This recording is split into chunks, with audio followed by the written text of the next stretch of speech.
Hello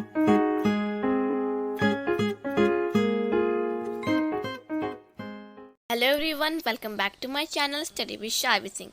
आज की इस वीडियो में हम पढ़ने जा रहे हैं क्लास 8 हिंदी का पहला चैप्टर वसंत भाग 3 का ध्वनि। ध्वनि का अर्थ होता है आवाज़, और जो इनके कवि हैं वो है सूर्यकांत त्रिपाठी निराला जी। ध्वनि कविता में सूर्यकांत त्रिपाठी निराला जी ने प्रकृति का बहुत सुंदर और अद्भुत वर्णन किया है, और इस कविता में उन्होंने प्रकृति की मदद से मानव के मन की भावनाओं को भी दर्शाया है। चलिए हम पढ़ते हैं। फिर हमारी कविता की पहली पंक्ति है, अभी न होगा मेरा अंत, अभी अभी ही तो आया है मेरे वन में मृदुल वसंत, अभी न होगा मेरा अंत। सबसे पहले इसके कठिन शब्दार्थ देख लेते हैं।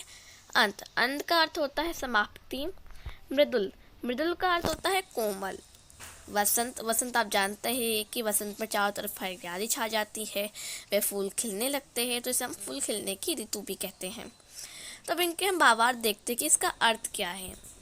देखिए, कवि सूर्यकांत त्रिपाठी जी ध्वनि कविता के इन पंक्तियों में कह रहे हैं कि उनका अंत अभी नहीं होगा, क्योंकि उनके जीवन में वसंत रूपी यौवन अभी अभी ही तो आया है। इन पंक्तियों में कवि छिपे हुए तरीके से कह रहे हैं कि उनका मन जोश और उत्साह से भरा हुआ है। जब तक वो अपने लक्ष्य को पा नहीं लेते, वो हार नहीं मानेंगे। तो कवि सूर्यकांत त्रिपाठी हैं, वो कहना चाहते हैं कि उनके जीवन में अभी तो वसंत आया है, और वो अभी इसका कहने का अर्थ ये हुआ कि वो अभी अभी जवान हुए हैं। उन्होंने अभी अभी तो सब कुछ देखा है, और वो ये कहना चाहते हैं कि उनका जो मन है वो जोश और उत्साह से भर चुका है, और जब तक वो अपना लक्ष्य नहीं पा लेते, अर्थात जब तक वो अपने उद्देश्य की पूर्ति नहीं कर लेते, वो हार नहीं मानेंगे। तो ये थी हमारी पहली पंक्ति। अब हम चलते हैं अपनी दूसरी पंक्ति पर। हरे हरे ये पात डालियां कलियां कोमल गात, मैं ही अपना स्वप्न मृदुल कर फेरूंगा निर्दित कलियों पर जगह एक प्रत्युष मनोहर। सबसे पहले कठिन शब्दार्थ। पात, पात का अर्थ होता है पत्ता। गात, गात का अर्थ होता है शरीर। स्वप्न, सपना। मृदुल कर, जैसे मैंने अभी बताया, मृदुल का अर्थ होता है कोमल, और कर का अर्थ होता है हाथ, तो कोमल हाथ। कलियों, जो थोड़ी सी खिली कलियां होती है, जैसा कि आप इस पिक्चर में देख रहे हैं कि कलियां कितनी थोड़ी सी खिली हुई हैं, अभी पूरी तरह नहीं खिली हुई हैं। प्रत्युष, प्रत्युष का अर्थ होता है सवेरा, सुबह। मनोहर का अर्थ होता है सुंदर। अब हम इसका भावार्थ देख लेते हैं। ध्वनि कविता की इन पंक्तियों में कवि निराला जी ने प्रकृति का बहुत ही सुंदर चित्रण किया है। कवि कहते हैं कि चारों तरफ हरे भरे पेड़ और पौधों पर खिली कलियां मानो अब तक सो रही हैं। मैं सूरज को यहाँ खींच लाऊंगा और इन सोई कलियों को जगाऊंगा। तो इन पंक्तियों में कवि निराला जी कहना चाहते हैं कि जो कलियां हैं हरे भरे पेड़ पे, वो अभी तक खिली नहीं है, तो वो कह रहे कि वो सूरज को यहाँ ले आएंगे, खींच लाएंगे, उनकी ऊर्जा को खींच लाएंगे और उन कलियों को जगा देंगे। तो इन पंक्तियों में कवि ने हारे हुए और निराश लोगों को सोई हुई कलियां कहा है।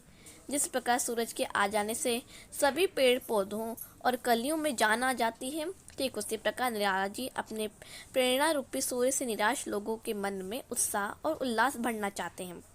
इस तरह ध्वनि कविता में कवि सूर्यकांत त्रिपाठी जी जीवन से हार मान चुके लोगों को नया जीवन देना चाहते हैं। तो कवि जो हैं वो क्या कहना चाहते हैं कि हाँ, बहुत सारे लोग हैं, उनके जीवन में कठिनाइयाँ आती है, उसका वो डट के सामना करते हैं, लेकिन कुछ लोग हैं वो निराश हो जाते हैं। तो कहते हैं कि हमें जीवन में कभी भी निराश नहीं होना चाहिए, वे डट के उसका सामना करना चाहिए। मेन वो यही बात कर रहे हैं इस पंक्ति में। अब हम अपनी अगली और आखिरी पंक्ति पे चलते हैं।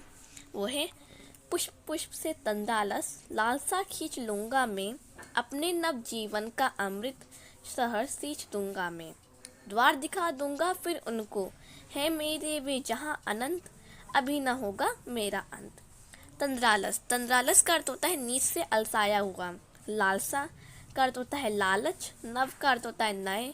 अमृत का अर्थ होता है सुधा।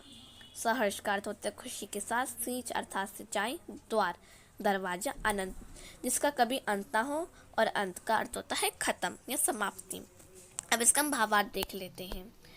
ध्वनि कविता की इन पंक्तियों में कवि वसंत रूपी उम्मीद बनकर युवा पीढ़ियों को वो क्या कहना चाहते हैं वो अभी हम देख रहे हैं कि वो वसंत रूपी उम्मीद बनकर सोए हुए अलसाए हुए फूलों रूपी उदास लोगों से आलस और उदासी बाहर निकाल लेने की बात कर रहे हैं। वो इन सभी लोगों को नया जीवन देना चाहते हैं, इसलिए उन्होंने कहा है कि मैं हर पुष्प से आलस व उदासी खींचकर उसमें नए जीवन का अमृत भर दूंगा। मैं सोए हुए फूलों यानी निराश लोगों को जीवन जीने की कला सिखा दूंगा और वो भी कभी उदास नहीं होंगे और अपना जीवन सुख से व्यतीत कर पाएंगे। कवि का मानना है कि अगर युवा पीढ़ी परिश्रम करेगी तो उसे मनचाहे लक्ष्य मिलेगा और इस आनंद का कभी अंत नहीं होगा। इस प्रकार कवि कहते हैं कि जब तक वो थके आ रहे लोगों और युवा पीढ़ी को सही राह नहीं दिखा देंगे तब तक उनका अंत होना असंभव है।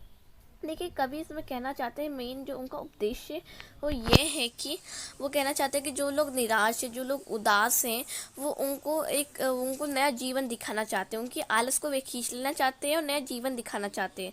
वो युवा पीढ़ी से ये कह रहे हैं कि अगर वो परिश्रम करेगी तो जो उसका लक्ष्य, जो भी उसका मन चाहे लक्ष्य, जो भी उद्देश्य वो पूर्ण हो जाएगा।